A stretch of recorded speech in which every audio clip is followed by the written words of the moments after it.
ತಾಲೂಕಿನ ವಕೀಲರ ಸಂಘದ ಅಧ್ಯಕ್ಷರ ಚುನಾವಣೆಗೆ ಖ್ಯಾತ ವಕೀಲ ಕಣಿವೆ ಯೋಗೇಶ್ ಅವರು ನಾಮಪತ್ರ ಸಲ್ಲಿಕೆ. ಪಾಂಡವಪುರ ದಿನಾಂಕ 26/4/2025 ನಡೆಯಲಿರುವ ವಕೀಲರ ಸಂಘದ ಅಧ್ಯಕ್ಷರ ಚುನಾವಣೆಗೆ ಖ್ಯಾತ ವಕೀಲರಾದ ಕಣಿವೆ ಯೋಗೇಶ್ ನಾಮಪತ್ರವನ್ನು ಸಲ್ಲಿಸಿದರು. ತಾಲೂಕಿನ ವಕೀಲರ ಸಂಘದ ಚುನಾವಣೆಯು ನಿಗದಿಯಾಗಿದ್ದು, ವಕೀಲರಾದ ಕಣಿವೆ ಯೋಗೇಶ್ ಅವರು ತಮ್ಮ ಬೆಂಬಲಿಗರೊಂದಿಗೆ ವಕೀಲರ ಸಂಘದ ಕಚೇರಿಗೆ ತೆರಳಿ ಚುನಾವಣೆ ಅಧಿಕಾರಿ ವಕೀಲರಾದ ನಾಗರಾಜು ಅವರಿಗೆ ನಾಮಪತ್ರವನ್ನು ಸಲ್ಲಿಸಿದರು. ನಂತರ ಮಾತನಾಡಿದ ಅವರು, ಪಾಂಡವಪುರ ಇತಿಹಾಸದಲ್ಲಿಯೇ ಕುಂತಿಬೆಟ್ಟ, ಕೆರೆತೊಣ್ಣೂರು ಮತ್ತು ಅಹಲ್ಯದೇವಿ ಹಾಗೂ ಭಾರತದ ಸರ್ವೋಚ್ಚ ನ್ಯಾಯಾಲಯದ ನ್ಯಾಯಾಧೀಶರಾಗಿ ES ವೆಂಕಟರಾಮಯ್ಯ ಮತ್ತು ಹಲವಾರು ರೈತಪರ ಹೋರಾಟಗಾರರು ಹೊಂದಿರುವ ಈ ಕ್ಷೇತ್ರ ಬಹಳಷ್ಟು ಅಭಿವೃದ್ಧಿಯನ್ನು ಹೊಂದಿದೆ. ಪಾಂಡವಪುರದಲ್ಲಿ 1998ರಲ್ಲಿ ಈ ನ್ಯಾಯಾಲಯ ಸ್ಥಾಪನೆಯಾಗಿ ವಕೀಲರ ಸಂಘವು ನೋಂದಣಿಯಾಗಿದ್ದು, ಕಳೆದ 20 ವರ್ಷ ವಕೀಲ ವೃತ್ತಿಯನ್ನು ಮಾಡಿಕೊಂಡು ಬಂದಿದ್ದು, ನಮ್ಮ ವಕೀಲರ ಸಂಘದ ಅಧ್ಯಕ್ಷರ ಸ್ಥಾನಕ್ಕೆ ಆಕಾಂಕ್ಷಿಯಾಗಿದ್ದು, ಇಂದು ನಾಮಪತ್ರವನ್ನು ಸಲ್ಲಿಸುತ್ತಿದ್ದೇನೆ.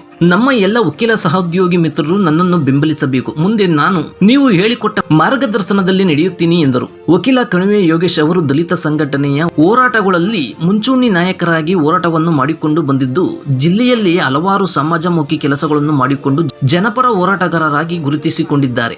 ಈ ಸಂದರ್ಭದಲ್ಲಿ ಸೂಚಕರಾಗಿ ವಕೀಲ ಕದಲಗೆರೆ ದಿನೇಶ್ ಇದ್ದರು.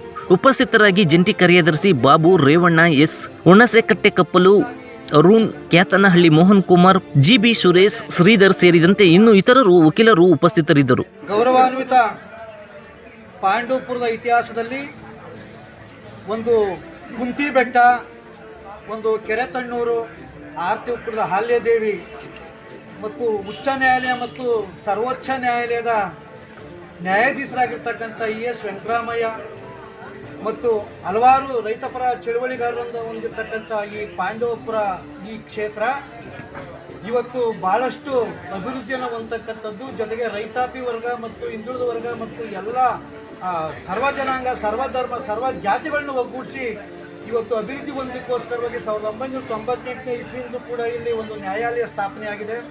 ಈ ನ್ಯಾಯಾಲಯ ಸ್ಥಾಪನೆಯಾಗಿ ವಕೀಲರ ಸಂಘ ಕೂಡ ಇಲ್ಲಿ ಒಂದು ನೋಂದಣಿಯಾಗಿ ಇದುವರೆಗೂ ಕೂಡ ಎಲ್ಲರೂ ಕೂಡ ಹಿಂದೆ ಇದ್ದಂಥ ಆಳ್ವಿಕೆ ಮಾಡಿರ್ತಕ್ಕಂಥ ಅಧ್ಯಕ್ಷರು, ಕಾರ್ಯದರ್ಶಿ ಮತ್ತು ಆಡಳಿತ ಮಂಡಳಿ ಅಭಿವೃದ್ಧಿ ಕಾರ್ಯ ಮಾಡೋ ಮುಖಾಂತರವಾಗಿ ಈ ಕೋರ್ಟನ್ನು ಹೊಸದಾಗಿ ಆಧುನೀಕರಣಗೊಳಿಸೋ ಮುಖಾಂತರವಾಗಿ ಮತ್ತು ಇಲ್ಲಿರ್ತಕ್ಕಂಥ ಏನು ನಮ್ಮದು ನಿಲ್ದಾಣ ಏನಿದೆ, ಕಾರಿನ ಪಾರ್ಕಿಂಗ್ ಅದನ್ನೆಲ್ಲ ಮಾಡೋ ಮುಖಾಂತರವಾಗಿ ಹಿಂದೆ ಇದ್ದಂಥವ್ರು ಎಲ್ಲ ಕೆಲಸ ಮಾಡಿದ್ದಾರೆ. ಈಗ ನಾವು ಕೂಡ ಆಕಾಂಕ್ಷಿತರಾಗಿ ಒಂದು 20 ವರ್ಷಗಳ ಕಾಲ ಒಂದು ವಕೀಲ ವೃತ್ತಿ ಮಾಡೋ